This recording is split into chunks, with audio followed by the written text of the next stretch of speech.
Near the heart of a bustling city lived a young man named Lucas. He was honest, hardworking, and full of potential. But despite his efforts, Lucas was never truly happy. Why? Because he constantly compared himself to others. When he saw a colleague get promoted, he'd think, "I'll never be as smart as him." When he passed luxury cars on the street, he'd whisper, "If only I had that kind of money." Even at the gym, watching others sprint ahead, he'd sigh, "I'll never be that fast." These thoughts began to weigh on Lucas.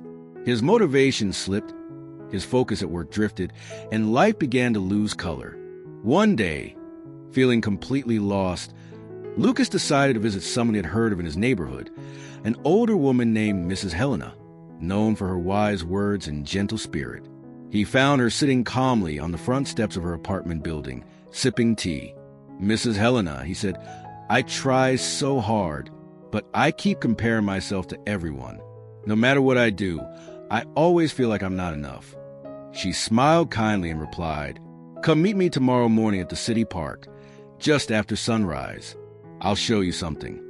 The next morning, Lucas arrived.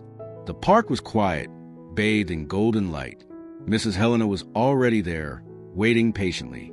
She gestured toward the trees and asked, "What do you see?" Lucas looked around.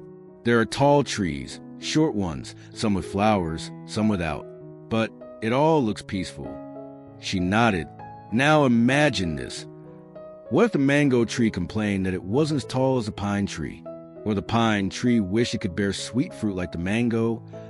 "That would be silly," Lucas said with a smile. "Exactly," she replied. "Because every tree has a purpose, and none tries to be the other." She then led him to a small pond. Ducks glided across the water, and a bird soared above. "Look at them," she said. "Do you think the duck feels bad for not flying, or the bird for not swimming?" Lucas chuckled. "No, they're just doing what they were made to do." Mrs. Helena nodded. "And so should you. You're not here to be like anyone else. Your strengths are yours. Your path is yours." At that moment, something clicked for Lucas. He realized that comparing himself to others had blinded him from seeing the gifts within himself. He didn't need to run someone else's race. He needed to run his own. He went home that day with new eyes. He began focusing on what made him unique. His energy returned. His confidence grew. Slowly but surely, things began to change. Years later, Lucas had built a life he was proud of.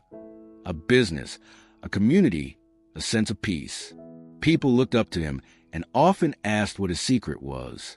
He would simply smile and say, "If a fish tries to fly, it will always fail. But if it masters the water, it can rule the ocean. The sun and the moon don't compete. They shine in their own time."